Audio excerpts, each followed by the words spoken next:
ఏ party అయినా మనుగడ సాధించాలంటే కార్యకర్తలు నాయకులే బలం. కానీ అన్నిటికన్నా డబ్బు కన్నా విలువైంది సమయం. మరి ఆ సమయం వృధా అయితే తిరిగి వస్తుందా అంటే నో అని చెప్పాలి. జగన్మోహన్ రెడ్డి చేసిన తప్పులను వీరు క్యాచ్ చేశారు. ఆయన చేసిన తప్పులను పాఠాలుగా నేర్చుకొని ఈరోజు నారా లోకేష్ గారు కార్యకర్తలే టీడీపీ బలం అంటూ ఈరోజు అనంతపురం జిల్లా కార్యకర్తల మీటింగు పెట్టుకొని గుంటకల్లో మనం చూసాం.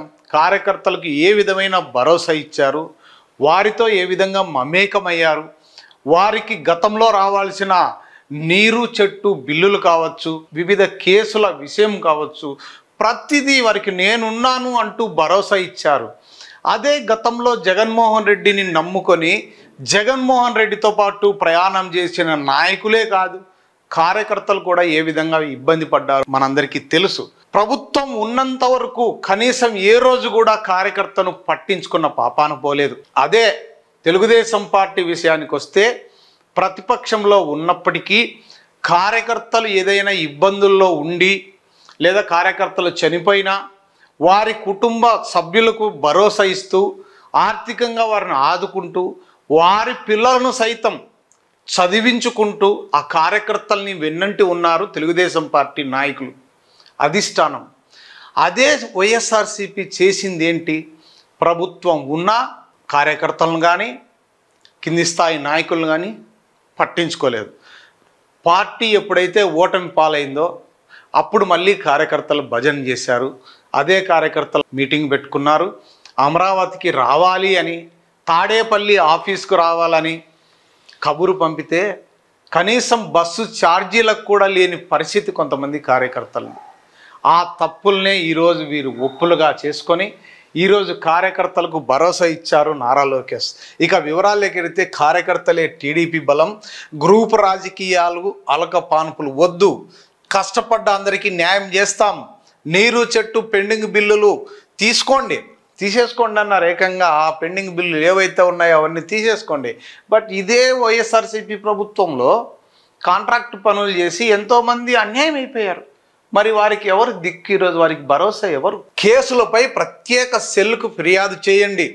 విద్యా ఐటీ శాఖ మంత్రి నారా లోకేష్ గుంతకల్ నియోజకవర్గ కార్యకర్తలతో సమావేశం అని కూడా ఇక్కడ మనం చూస్తున్నాం. ఇక్కడ చూడండి, కార్యకర్తలు అందరూ కూడా ఒక సమావేశ మందిరంలో వారందరినీ కూర్చోబెట్టి ఎవరెవరికి సమస్యలు ఏమున్నాయని దీనికి ఒక ప్రత్యేక గ్రీవెన్స్ మాదిరి పెట్టి ఒక ప్రత్యేక సెల్లు తీసుకొచ్చి వారి కష్టాలని కనుక్కొని ఎవరెవరికి ఏం చెయ్యాలి, ఏమి చెయ్యొచ్చు, ఏమి చేయలేకపోవచ్చు అనేది కూడా తెలుసుకుంటున్నారు.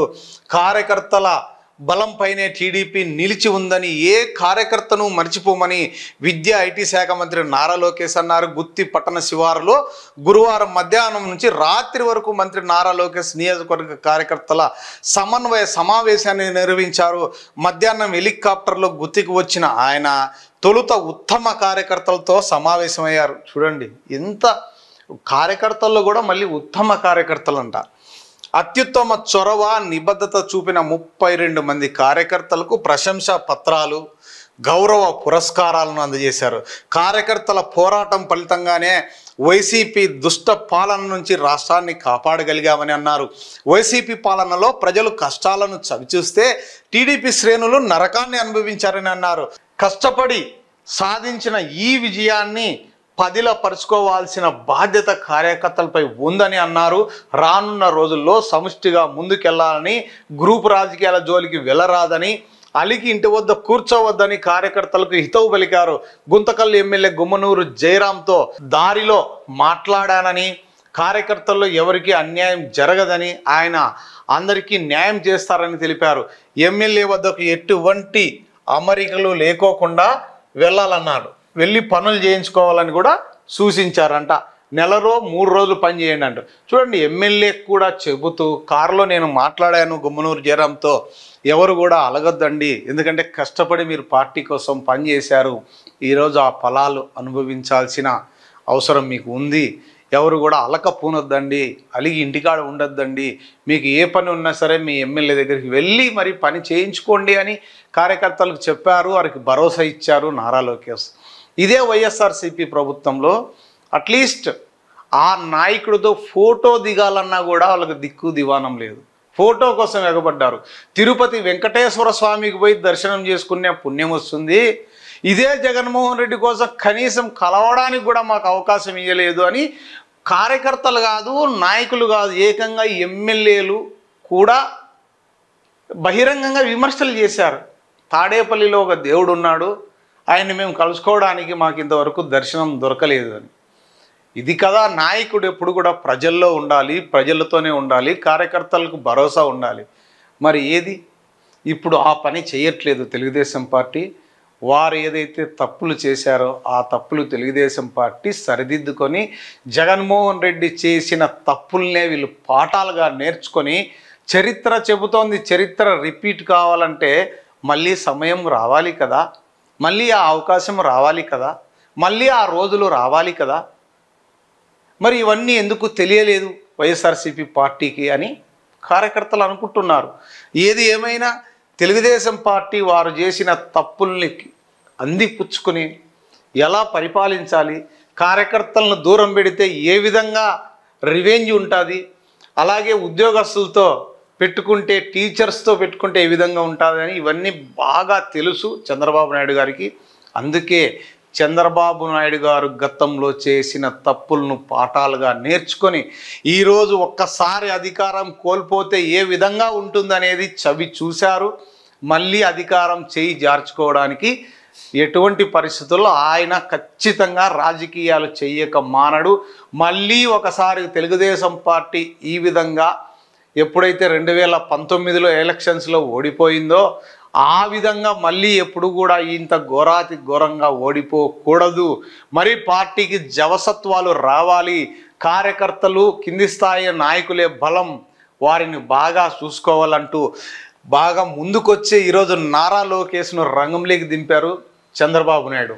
అదే వైఎస్ఆర్సీపీకి తెలుగుదేశం పార్టీకి ఉన్న తేడా. ఇక పింఛన్ల పంపిణీ తదితర సంక్షేమ పథకాలపై అమలుపై కార్యకర్తలు ప్రత్యేక శ్రద్ధ చూపి పథకాలను ప్రజల్లోకి తీసుకెళ్లాలని, నెలలో 3 రోజులు ఇందుకు కేటాయించి పనిచేయాలని నారా లోకేష్ సూచించారు. అదే గతంలో ఏ కార్యకర్తకు కూడా ఈ అవకాశం రాలే. ఎందుకంటే సచివాలయం ఎంప్లాయర్సు కేవలం వాలంటీర్లు, వీరు ఈ వ్యవస్థ మాత్రమే పనిచేసింది.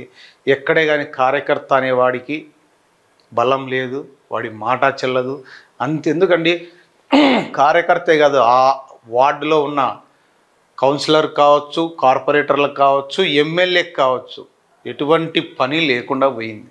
అసలు వాళ్ళ మాట చెల్లేది కాదు. ప్రభుత్వ పథకాలు ప్రజల్లోకి తీసుకెళ్లి వారికి అందేలా చేస్తే విజయం మనదే అవుతుందన్నారు. పెండింగ్లో ఉన్న నీరు చెట్టు బిల్లులు పొందాలని వైసీపీ హయాంలో అక్రమంగా బనాయించిన కేసులపై వీలైతే స్థానికంగా పరిష్కరించుకోవాలని, లేదంటే విజయవాడలో ఏర్పాటు చేసిన కేసులు ప్రత్యేక విభాగంలో ఫిర్యాదు చేయాలని సూచించారు. సోలార్ ప్రాజెక్టులో స్థానిక యువతకు ఉద్యోగాలు వచ్చేలా చేస్తామని హామీ ఇచ్చారు. చూడండి, ఇది కదా స్థానికంగా ఏదైతే సోలార్ ప్రాజెక్టు ఉందో ఆ ప్రాజెక్టులు కూడా అక్కడ స్థానికంగా ఉన్న వాళ్లకు ఉద్యోగాలు వాళ్ళు ఖచ్చితంగా వచ్చేలా చేస్తామని కూడా హామీ ఇచ్చారంట. 5 ఏళ్లలో చేయనిది 11 నెలల్లో చేసి చూపించాం. యువగలం పాదయాత్ర చేసినప్పుడు కార్యకర్తల అభీష్టం మేరకు కష్టపడిన కార్యకర్తలను గుర్తించేందుకు మీ ముందుకు వస్తున్నా అని లోకేష్ కార్యకర్తలకు స్పష్టం చేశారు. కార్యకర్తల పనితీరును టెక్నాలజీకి అనుసంధానం చేస్తే ఎవరు పని చేస్తున్నారో తెలుస్తుందని ఆనాడే చెప్పానని అన్నారు. చూడండి, టెక్నాలజీని ఉపయోగించుకోవడంలో తెలుగుదేశం పార్టీకి సాటి ఎవరు లేరు. నన్ను అడిగితే మన దేశంలోనే అత్యధికంగా టెక్నాలజీని ఉపయోగించే వాళ్ళు ఎవరైనా ఉన్నారు అంటే అది ఒక తెలుగుదేశం పార్టీనే అని చెప్పాలి. ప్రభుత్వ కార్యక్రమానికి వచ్చే ముందు క్లస్టర్, గ్రామ, మండల నాయకులను కలుస్తానని చెప్పానని, అందుకే మెగా సోలార్ పార్క్ శంకుస్థాపనకు వచ్చే ముందే ఇక్కడికి వచ్చానని అన్నారు. 5 ఏళ్లలో వైసీపీ ప్రభుత్వం చేయలేనిది 11 నెలల్లో చేసి చూపించామని అన్నారు. కరెంటు ఛార్జీలు పెంచమని చెప్పాం. జగన్ నిర్వాకం వల్లే ట్రూ-అప్ ఛార్జీలు వేయాల్సి వస్తోంది. దీనిపైన మనం మాట్లాడకపోతే దెబ్బతింటాం. 16,347 టీచర్ పోస్టులతో మెగా డిఎస్సి ఇచ్చాం. చంద్రబాబు నేతృత్వంలో రాష్ట్రానికి పెద్ద ఎత్తున కంపెనీలు వచ్చాయి. అనంతపురానికి 22,000 కోట్ల విలువైన భారీ సోలార్ విండ్ ప్రాజెక్టు వస్తోంది. అలాగే విశాఖకు టీసీఎస్ డెవలప్మెంట్ సెంటర్ వస్తుంది. రాబోవు 5 ఏళ్లలో యువతకు ఉద్యోగాలు వస్తాయని అన్నారు. పార్టీ కార్యకర్తలంతా ప్రభుత్వ పరంగా చేపట్టే అభివృద్ధి సంక్షేమ కార్యక్రమాలను ప్రజలకు తీసుకెళ్లాలని సూచించారు. అందరి కష్టంతో చరిత్రను తిరగరాశామని అన్నారు. పార్టీ ఆవిర్భావం తర్వాత ఎన్నడూ లేని విధంగా ప్రజలు కూటమికి 94% సీట్లు ఇచ్చారని అన్నారు. సునామీ మాదిరిగా ప్రజలు ఇచ్చిన తీర్పుతో చరిత్ర తిరగరాశామని, దీని వెనుక కార్యకర్తల కష్టం త్యాగాలు ఉన్నాయని అన్నారు. వెనక కార్యకర్తల కష్టం త్యాగాలు ఉన్నాయని అన్నారు. 4.5 దశాబ్దాల్లో అధికారం ప్రతిపక్షం రెండూ చూశామని అన్నారు. వైసీపీ అరాచక పాలన వంటిది ఇదివరకు ఎన్నడూ చూడలేదని అన్నారు. గతంలో చంద్రబాబు పరామర్శకు వెళితే ఆపే సాహసం ఎవరు చేయలేదని అన్నారు. 2019 నుంచి 24 వరకు భయానక పరిస్థితులు కల్పించారని అన్నారు. చంద్రబాబు బయటికి రావాలంటే ఇంటి గేటుకు తాళ్ళు కట్టేశారని అన్నారు. స్థానిక సంస్థల ఎన్నికలు జరిగితే బీఫారాలను పట్టుకెళ్లారని, ఇల్లు ధ్వంసం చేశారని అన్నారు. పుంగనూరులో అంజిరెడ్డి తాత మీసాలు మెలేసి తొడగొట్టి నామినేషన్ వేశారు. ఆయనే నాకు స్ఫూర్తి. పల్నాడులో మంజులారెడ్డి అనే తెలుగు మహిళ బూత్ ఏజెంట్గా ఉన్నందుకు కత్తులతో దాడి చేశారు. అయినా పోలింగ్ అయిపోయి ఓటింగ్ మిషన్కు సీలు వేసే వరకు అక్కడే ఉన్నారు. పల్నాడులో చంద్రయ్య మెడపై కత్తి పెట్టి జై జగన్ అనమంటే జై చంద్రబాబు అన్నందుకు మెడ కోసి హత్య చేశారు. 5 ఏళ్ల రాక్షస పాలనలో అనేక కష్టాలు ఎదుర్కొన్న విషయాన్ని నేను ఇప్పటికీ మర్చిపోలేను అని లోకేష్ ఉద్వేగంగా అన్నారు. రెడ్ బుక్ మరవను, పార్టీ కేడర్ ఎర్ర బుక్ గురించి అడుగుతున్నారు. మన కార్యకర్తలను ఇబ్బంది పెట్టిన వారిని వదలను, రెడ్ బుక్ను మరువను, నా అంతకు నేనుగా ఎవరితో గొడవ పెట్టుకోను, మన జోలికి వస్తే మాత్రం వదలను అని లోకేష్ అన్నారు. గత ప్రభుత్వంలో మద్యంలో ఎంత కుంభకోణం జరిగిందో రాష్ట్రం అంతా చూస్తున్నారని అన్నారు. ప్రజలను చైతన్యవంతులు చేసి అక్రమార్కులపై చర్యలు తీసుకోవాల్సిందేనని, ఈ క్రమంలో కొంచెం సమయం పట్టొచ్చునని అన్నారు. అంటే కొద్దిగా సమయం పట్టినా మాత్రం ఖచ్చితంగా అక్రమార్కులపై చర్యలు తీసుకుంటామన్నారు. కార్యకర్తలు ప్రజల్లోకి వెళ్ళి వారి మధ్యనే గడపాలని సూచించారు. పార్టీ అధినేత తీసుకున్న నిర్ణయానికి అందరూ కట్టుబడి ఉండాల్సిందేనని, కార్యకర్తల బాగు కోసమే తాను పనిచేస్తున్నానని అన్నారు. పార్టీలోనూ అదే నినాదాన్ని వినిపిస్తున్నానని అన్నారు. ఇది మన కుటుంబం, మన పార్టీ. అన్యాయం జరిగితే తనను పార్టీలోని ఇతర పెద్దలను కలవాలని సూచించారు. ఇన్ఛార్జి మంత్రి నెలకు ఒకసారి రావాలని ఇప్పటికే చెప్పానని అన్నారు. జోనల్ కోఆర్డినేటర్, పార్లమెంట్ అధ్యక్షుడు అందుబాటులో ఉంటారని అన్నారు. సమస్యలపై 4 గోడల మధ్య యుద్ధం చేద్దాం కానీ బయటకు వస్తే మాత్రం జై తెలుగుదేశం అని నినదిద్దామని కార్యకర్తల్లో భరోసా నింపారు. త్వరలో మై టీడీపీ పేరుతో కొత్త యాప్ను తీసుకొస్తామన్నారు. మహానాడు తర్వాత విడుదల చేస్తామని అన్నారు. ఇన్ని స్థాయిల్లోనూ అందరికీ ఒకే యాప్ ద్వారా కార్యక్రమాలపై సందేశాలు పంపిస్తామని అన్నారు. ఈ నెల 18, 19, 20 తేదీల్లో నియోజకవర్గ స్థాయిలో మినీ మహానాడులను జరుపుకోవాలని సూచించారు. ఈ నెల 27, 28, 29 తేదీల్లో కడపలో మన పెద్ద పండగ మహానాడు జరుగుతుందని, ఆ పండుగలో కార్యకర్తలంతా పాల్గొని విజయవంతం చేయాలని పిలుపునిచ్చారు. చూడండి, ఎక్కడైతే మొదలు పెట్టారో జగన్మోహన్ రెడ్డి సొంత జిల్లా కడప నుంచే ఈరోజు మహానాడు కార్యక్రమం జరగబోతోంది అంటే నిజంగా ఇది కదా తెలుగుదేశం పార్టీ విజయం. ఇప్పుడు చూడండి, లోకేష్ అన్న మీ సాయం మరవలేం, కష్టాల్లో ఉన్న మా కుటుంబానికి పెద్ద దిక్కుగా మారి ఎంతో ఆదరించారని గుత్తి పర్యటనకు వచ్చిన మంత్రి లోకేష్ వద్ద గుంతకల్లు మండలంలోని శంకరబండకు చెందిన ప్రభాకర్ కుటుంబ సభ్యులు గుర్తు చేసుకున్నారు. కరోనా 2వ విడతలో శంకరబండకు చెందిన ప్రభాకర్ ప్రాణాలు కోల్పోయారు. ఇంటి పెద్ద దిక్కు కోల్పోవడంతో ఆయన భార్య, 2 కుమార్తెలు ఏం చేయాలో అర్థం కాలేదు. అప్పటికే పెద్ద కుమార్తె పురంధేశ్వరి బీటెక్ మొదటి సంవత్సరం, 2వ కుమార్తె ఇంటర్ ద్వితీయ సంవత్సరం పూర్తి చేశారు. నంద్యాలలో యువగలం పాదయాత్ర చేస్తున్న సమయంలో ప్రభాకర్ భార్య, 2 కుమార్తెలు యువనేత నారా లోకేష్ను కలిసి తమ కష్టాలు చెప్పుకున్నారు. ఆయన చెలించి 2 బిడ్డలను తానే చదివిస్తానని మాట ఇచ్చారు. ఇచ్చిన మాట ప్రకారం ఆ 2 పిల్లలను చదువుకయ్యే ఖర్చులు చెల్లిస్తూ వచ్చారు. ప్రస్తుతం ప్రభాకర్ చిన్న కుమార్తెను తెలంగాణ రాష్ట్రం హైదరాబాద్లోని ఎన్టీఆర్ ట్రస్ట్ కళాశాలలో డిగ్రీ చదివిస్తున్నారు. లోకేష్ అందించిన సాయాన్ని గుర్తుపెట్టుకున్న ఆ కుటుంబం గుత్తి పర్యటనకు వచ్చిన ఆయన వద్దకు వెళ్ళి సంతోషాన్ని పంచుకున్నారు. ఆడబిడ్డల చదువులు పూర్తయ్యే వరకు తనదే బాధ్యతని మంత్రి లోకేష్ మరోమారు ఆ కుటుంబానికి భరోసా ఇవ్వడం విశేషం. పామిడికి చెందిన ఉత్తమ కార్యకర్త పివి శివకుమార్కు రోడ్డు ప్రమాదంలో మరణించినాడంటే ఆయన కుటుంబానికి కూడా ఆ సభ్యులు పిలిపించి వేదికపై సత్కరించారు. బాధిత కుటుంబానికి అండగా ఉంటామని కూడా అభయం ఇచ్చారంట. వారికి ఆర్థిక సాయం కూడా చేశారు. ఇది కదా కావాల్సింది కేడర్లకు. చేసిన మంచిని ప్రజల్లోకి తీసుకెళ్ళండి అంటూ కూడా ఆయన చెప్తున్నాడు. ఇక్కడ చూస్తున్నాం, మన కార్యకర్తల సమావేశంలో మాట్లాడుతున్నాం. లోకేష్ చిత్రంలో పయ్యావుల కేశవ్, అంబికా లక్ష్మీనారాయణ, గుమ్మనూరు జయరాం, వెంకట శివుడు యాదవ్ తదితరులు ఉన్నాడు. అలాగే దివ్యాంగుడు కుమారుకు ఉత్తమ కార్యకర్త సర్టిఫికెట్ అందిస్తున్న మంత్రి లోకేష్. కార్యకర్తలకు ఇది కదా కావాల్సింది, నాయకుడు దగ్గర చేర్చుకొని ఒక ఫోటోతో పాటు వారికి ఒక ప్రశంసా పత్రాన్ని ఇస్తూ నేనున్నాను మీకని భుజం తడితే అంతకంటే ఏం కావాలి కార్యకర్తకు? ఇది కదా కావాల్సింది. అందుకనే చరిత్ర నేర్పిన ఎన్నో పాఠాలను గుణపాఠాలుగా నేర్చుకొని అలాంటి తప్పులు మళ్ళీ చేయకుండా చేయడమే రాజకీయ నాయకుల ముఖ్య ఉద్దేశం. కానీ వైఎస్ఆర్సీపీ చేసిన బ్లెండర్ మిస్టేక్స్ ఏవైతే ఉన్నాయో అవన్నీ కూడా తెలుసుకొని ఈరోజు తెలుగుదేశం పార్టీ ఆచరిస్తోంది.